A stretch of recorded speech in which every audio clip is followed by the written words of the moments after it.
Hey everybody, it's the Mad Master here. I'm doing another video today. I didn't think I would, but this one is about, it's kind of autobiographical.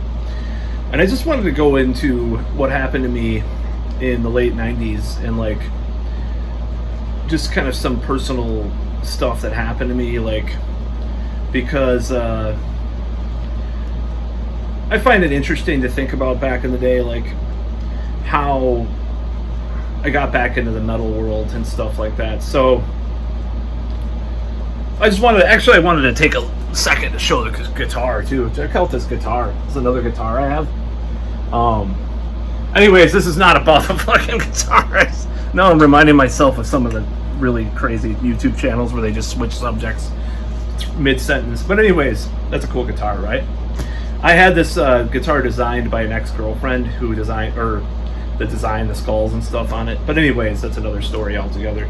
But it's a metal guitar, so I guess it fits somehow. I don't know. I was just saw it there, and I just wanted to show it spur of the moment. So this, what really happened was I went to this alternative high school.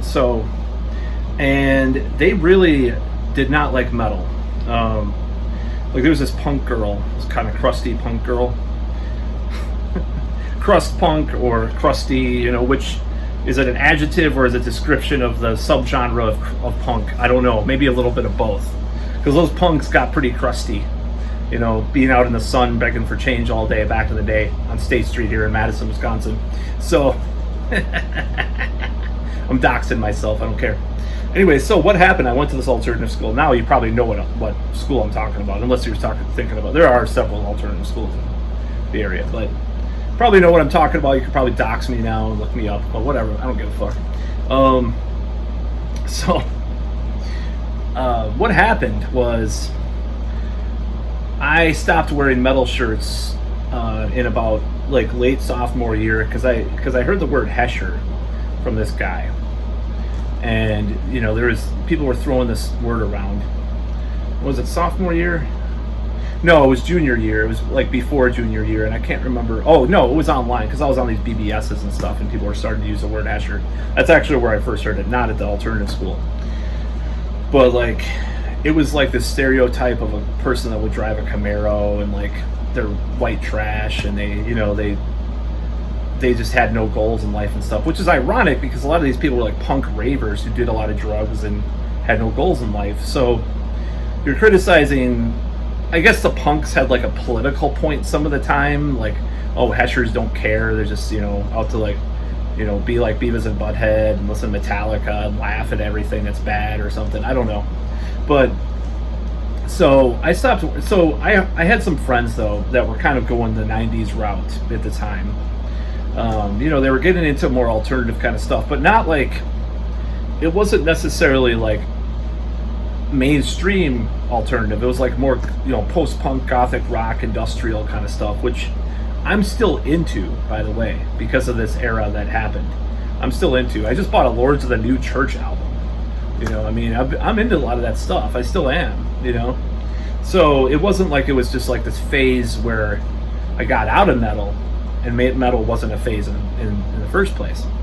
But what happened was, you know, I bought some Jinkos and stuff too, like, I was a little bit after that time, and that was like later high school. Like this is like, so junior year, you know, I stopped wearing metal shirts. I just wore like this MC Escher shirt, MC Escher, man, MC.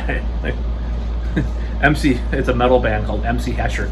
Oh, that's a good, cool, dude. That's like a, what kind of music would they play? MC Escher. I like that. I like the name.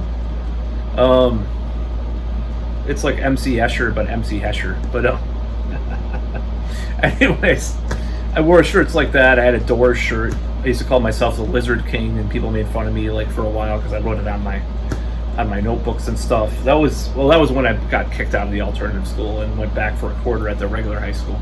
But so I was like, oh yeah, metal.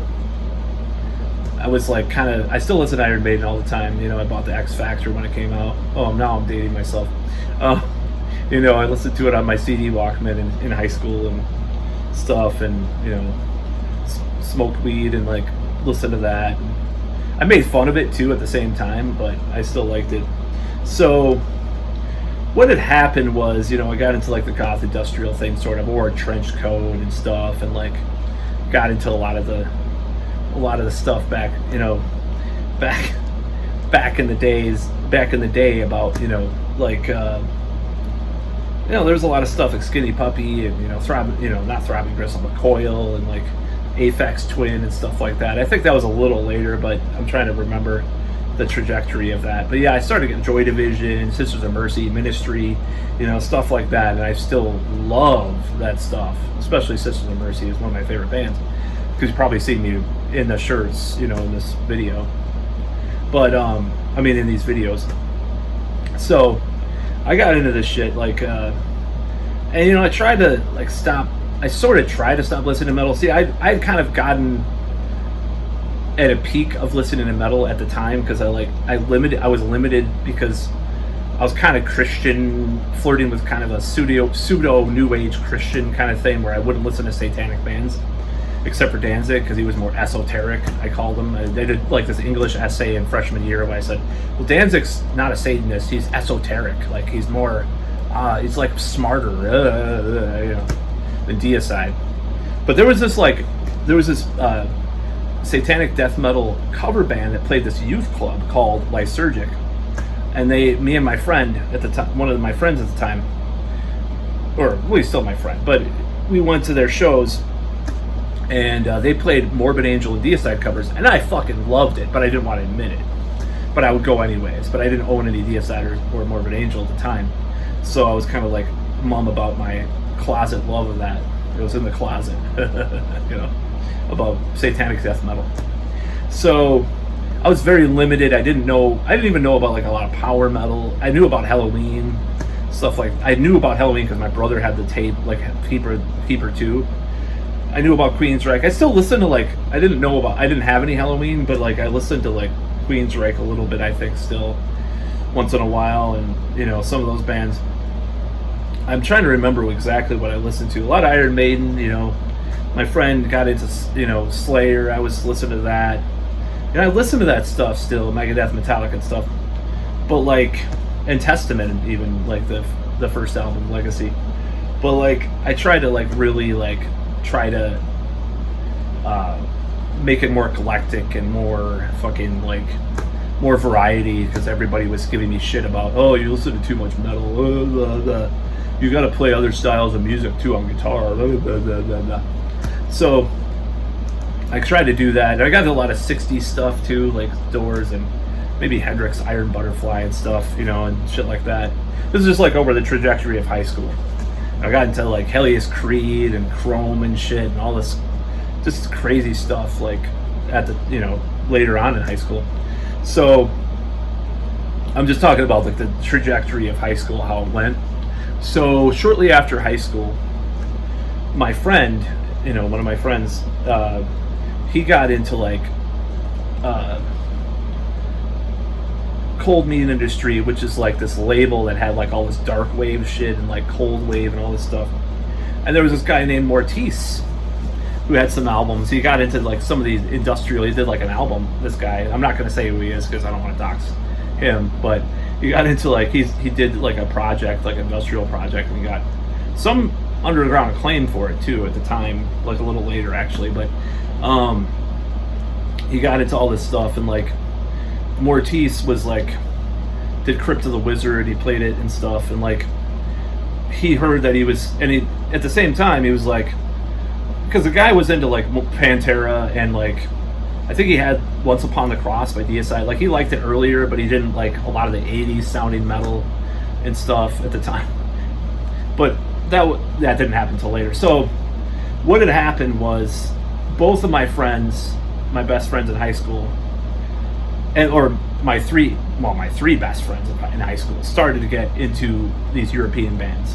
First one was a particular person that I had lost contact with, but after high school we became really good friends again, because I had a weird fucking upbringing in high school and middle school, and we had weird stuff with weird vibes because I was kind of a nut job. So and I probably said some really embarrassing things to him back then, but it's water under the bridge now, but I feel so cringe about it. So because he was friends with my other friend, one of my best friends in high school, and it was like, then he had to. Yeah, it's hard to explain. It's ridiculous. But so he started to get like he got like Century Media catalogs and stuff. He ordered this Moonspell album, and we listened to it in the car on the way to see Iron Maiden with Blaze Bayley. I'm like, this is really good, and I dubbed it from him. And then that was like the first time, like, oh, this gothic metal, like, this is cool, you know. And then what had happened was my other friend got into like more, you know, he got into Mortise and all this dark wave shit, and he bought a Mortician album because this guy that sold industrial was starting to sell some of the underground metal, under industrial and rave and stuff. He started, or goth, but he started to sell some underground metal. So it was like these three friends that were starting to get more into metal. I was like, oh yeah, you know. And then Mortician, and then he got into, like, he talked about Emperor, and I believe I might have been, so around that time,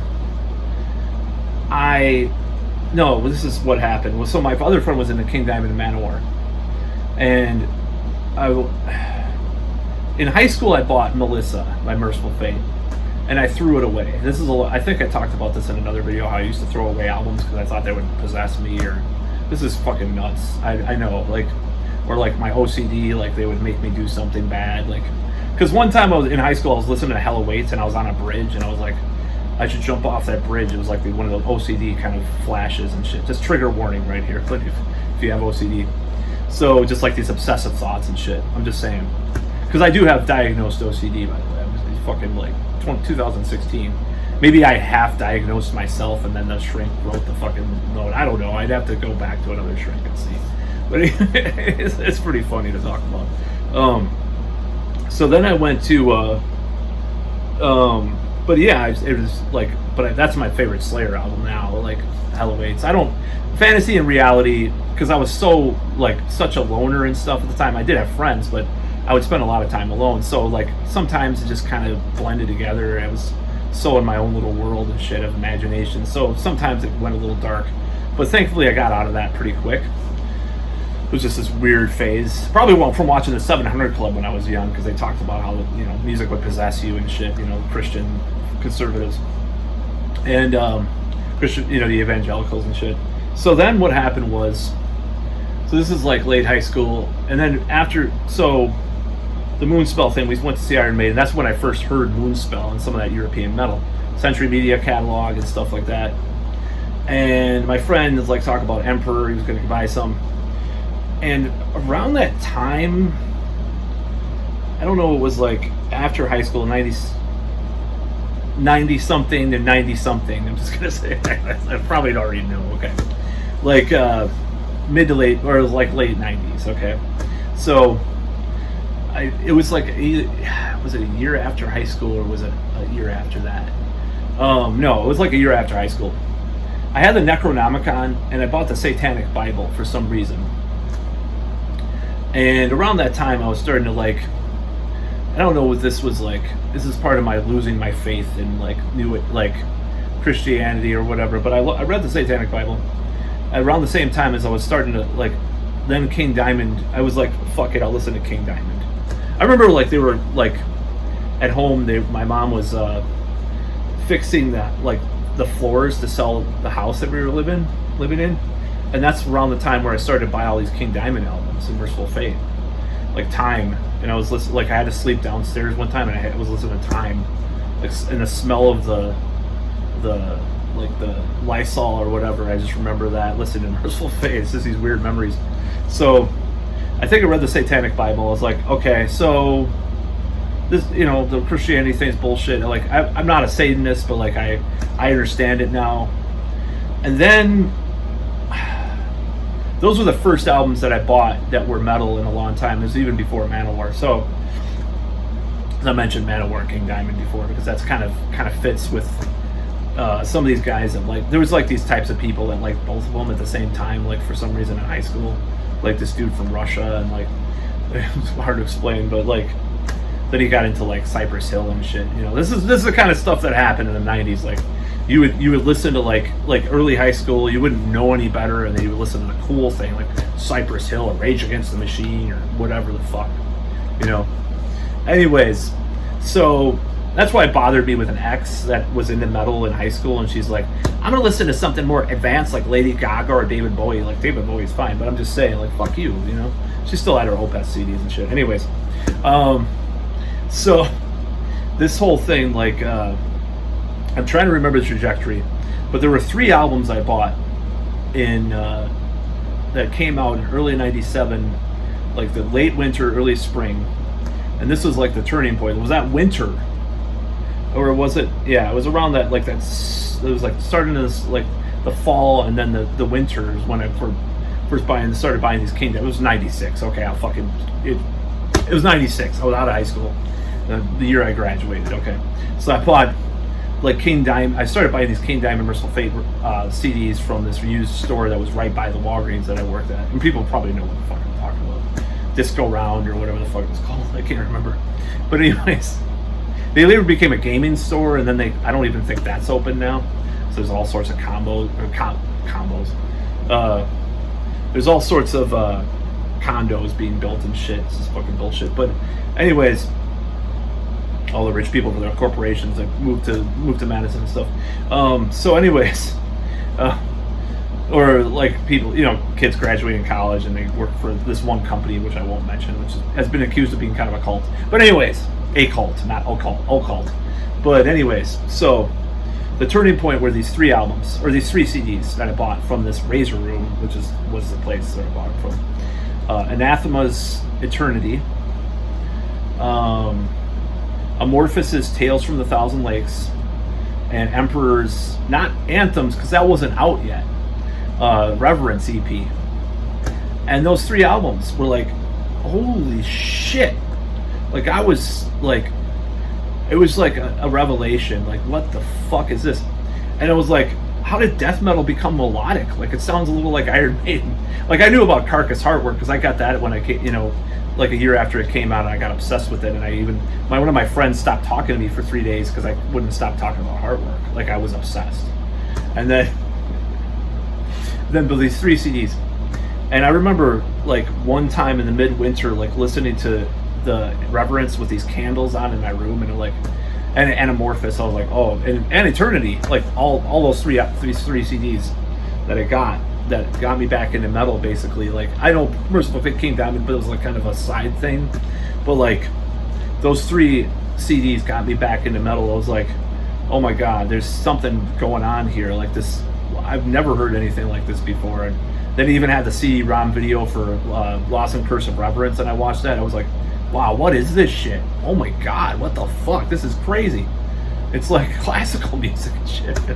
And I just started buying, like, going to the racks of CDs. I bought, like, fucking, like, 4 or 5 CDs a week for a while, new and used. Like, I would just use my Walgreens money because I still lived at home, buy all these albums. So I was, like, reading all about Satanism and black metal scene and all this shit. You know, and Lords of Chaos came out, like, 98 or 99 or 2000 or something. I don't fucking know. But anyways, like, the book, Lords of Chaos, which a lot of it's kind of fictional, but whatever, made up or exaggerated or whatever. So this is kind of like the revelation that happened, and I was like, man, why did I like abandon metal so much, and you know, and kind of sell out in a way? Even though I still liked all those bands, I still went to the goth like nights and stuff, but like at this like youth, well, it wasn't a youth thing, it was more a college thing, but so I got really obsessed, and then, you know, I got Celtic Frost that summer, and then I got the first Nevermore, which is alright, you know, and Strapping Young Lads City album, and like I remember buying those albums, and then like, you know, I got into like some prog stuff and technical death metal, and all that stuff came later too. But like what was the next thing I got into? But Blind Guardian was 98, like February 2nd, 1998. I got that in the mail, Tales from the Twilight World, and that changed my life too. And I bought like Halloween. I just kept buying shit. It's all over, you know, way in the corner over there. But like, you know, I just started buying shit like it was going out of style. Like I was fucking just going nuts. And I bought the Amorphous shirt, Tales from the Thousand Lakes, which is kind of raggedy now, but Blind Guardian, I ordered a shirt from there. And this is like 98, 99. Like I got into all this stuff, and like 97 through 2002 were like the peak years. until my friend got me into all this like technical metal in like 2004 through 2007 when we were friends, and all this stuff. Like it was just like these different types of genres and subgenres of metal. But like that influenced my band at the time, because I was like, oh, Martyr and Necrophagus and all this stuff. But like I think what happened was like, and so around that same time, NU metal came to be, and I was like, that was just totally alien to me, because I was like, why? What's the point? You know, it's like I could listen to like something 10 times heavier and better. You know, even like there was a band Candiria. They kind of had some rapping and stuff, and like there were bands that had rapping that were like better than nu metal.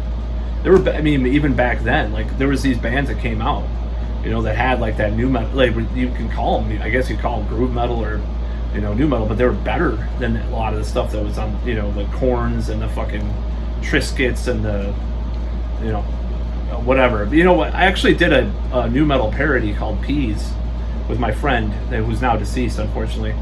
We were gonna record some stuff, but it never, you know, got off the ground. But it was pretty fucking hilarious because he could rap, this guy, and it was playing like this. It was pretty funny. So that's kind of the story of how I got back into metal, and you know, it was like it was like it was such a wonder and revelation. It was a lot of wonderment and just like I was inexperienced with a lot of that stuff because I was kind of scared of satanic stuff. So before that, but when I just said fuck it, I don't care, I'll listen to stuff like that, I don't care, I'm not gonna get possessed or kill anybody or go to hell for listening to this.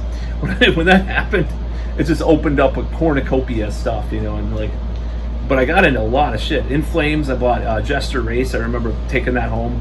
That was from the Razor Room too, but before Earwax was another record store that closed down a couple of years back. But like that was, the Razor Room was this guy that was industrial goth kind of dude, you know, little older guy that, you know, he formed this record store and he started selling metal, and he sold, you know, a lot of metal for a while.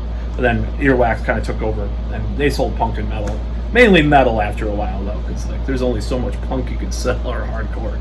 So, but yeah, I started buying all these albums, like In Flames, Jester Race. I saw their first U.S. appearance in '99 at Milwaukee Metal Fest. I saw Arch Enemy's first U.S. appearance in, I think it was Wanakee, with what's the original singer's name, Johan or whatever.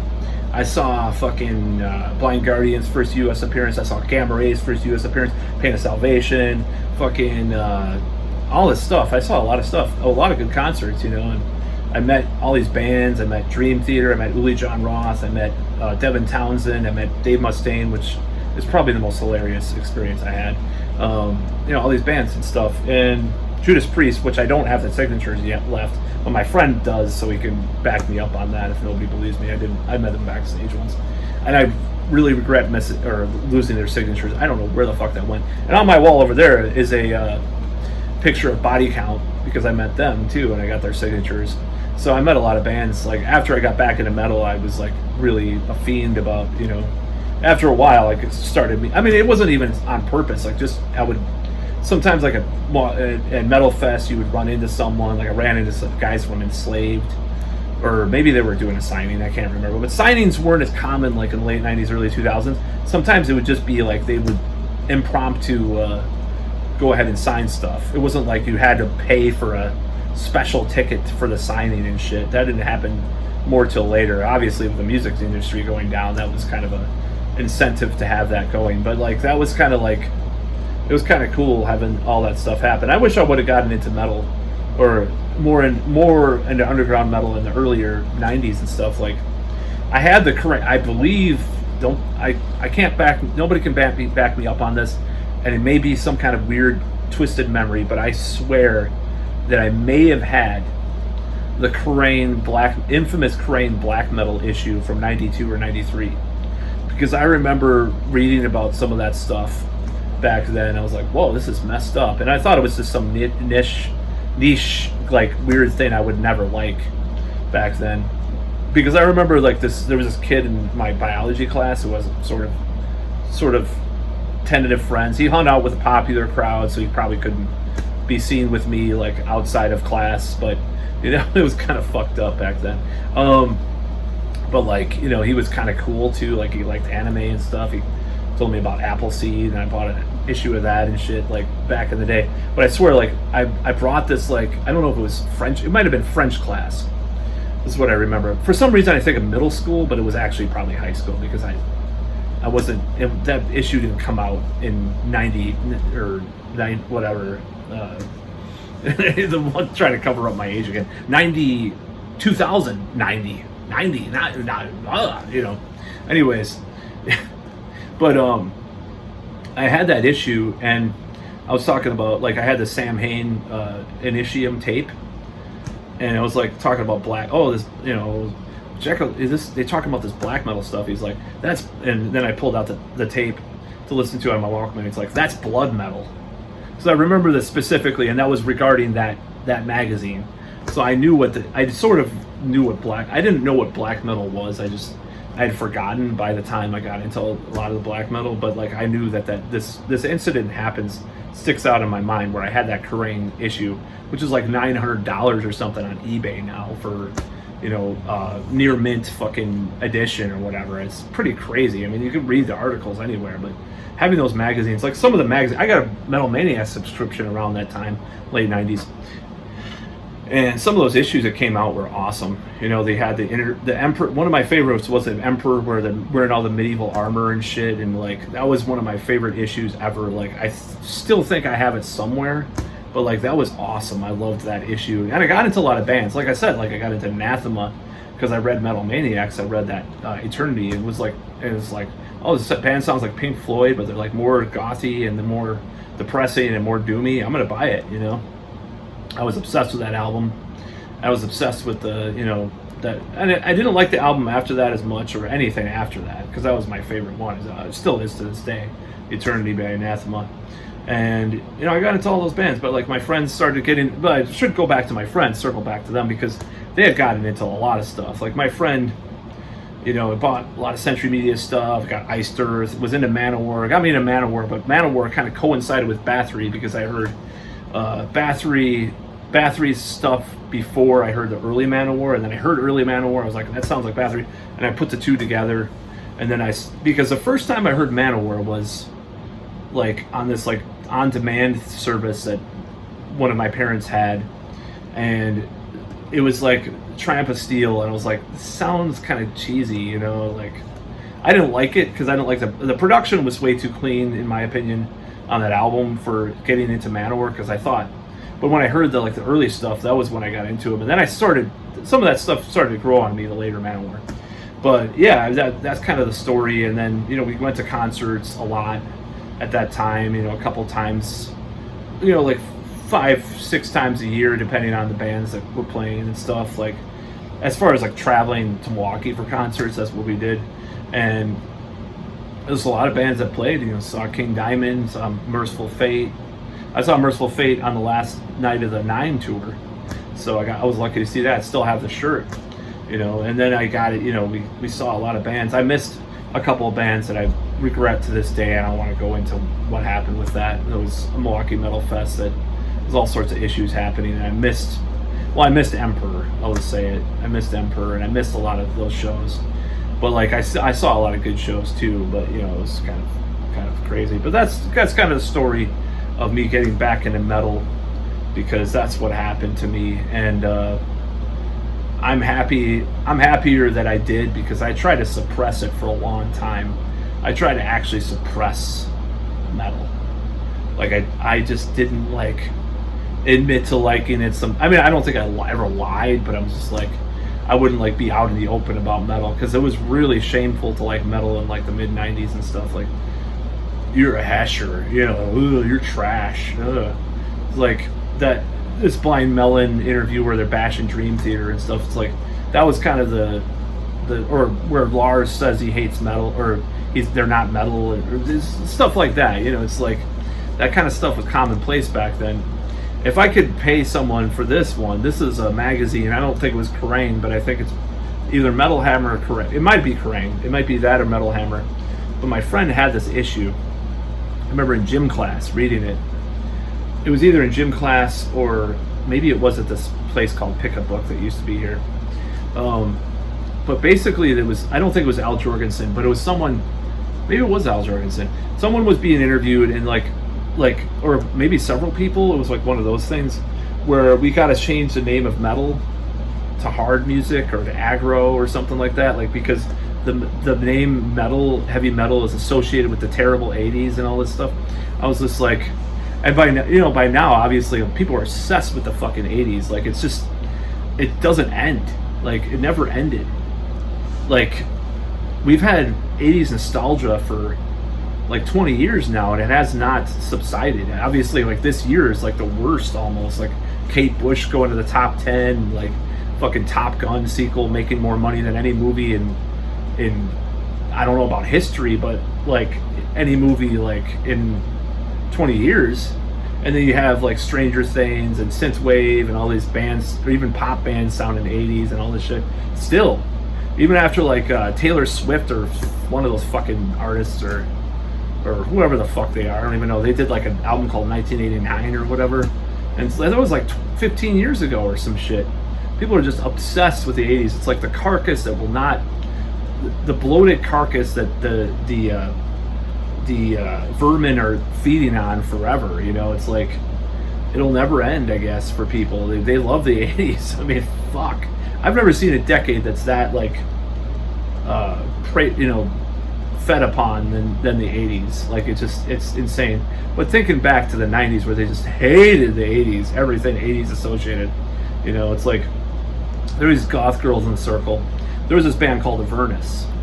It was a goth band with Chad Kim, who later went to wasn't she with one of the guys from Children of Bodom? Or she was in this band Synergy or something, and she was in this band called Avernus from Chicago. And they played, and I remember, I didn't see him at the time, but I remember my friend telling me about what the Goth Girls were saying. It's like, this is cock rock. This is like 80s metal. You know? And that's the kind of shit people said all the time about anything that had any kind of pinch harmonic or squeak, you know, or fucking whammy bar thing, or, you know, a little bit of shred or anything, you know, like, or a little bit of palm muted riffing even, like just...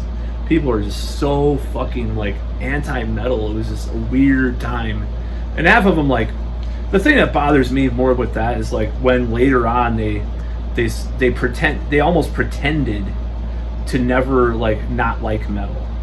Like some people I know, like I've known that did that. Like, oh, I always liked metal. Oh, I always liked that band. Always, like you weren't saying that 10 years ago or 20 years ago about bands, you know. Just in the scene too, like it got really weird with that stuff, and that's just so, I just hate that kind of like two-facedness, you know, or hypocrisy, you know. But yeah, that's kind of like what happened with a lot of these people. Is just they later just they started to acknowledge metal, which one of the funniest things, speaking of the crust punks, I was talking about them earlier in this video. So in the late 90s, black metal kind of hit Madison to some extent.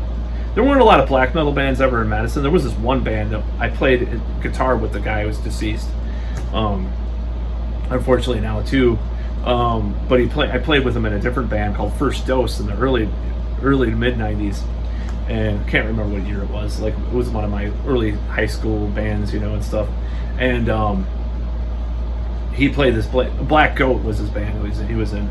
But I don't know if they were formed by then or not, but there was like these crust punks, these gutter punks started wearing black metal shirts. And I'm just like, you know, 4 or 5 years ago, you were fucking like making fun of Heshers and, you know, like this crusty punk girl, I remember her name. I'm not going to say her name. But she was like, she had at the alternative school I went to, she had a double tape of Paranoid and Heaven and Hell, Black Sabbath. She's like, oh, I don't like that second side. That's too bad. It's shitty. I like Paranoid, but it's like, it was cool to like 70s Black Sabbath, but you were the biggest dork on the planet if you liked 80s Black Sabbath. Like, that should not be acknowledged at all. But anyways, I'm kind of blathering on. That's about all. I'm going to seize. That's it.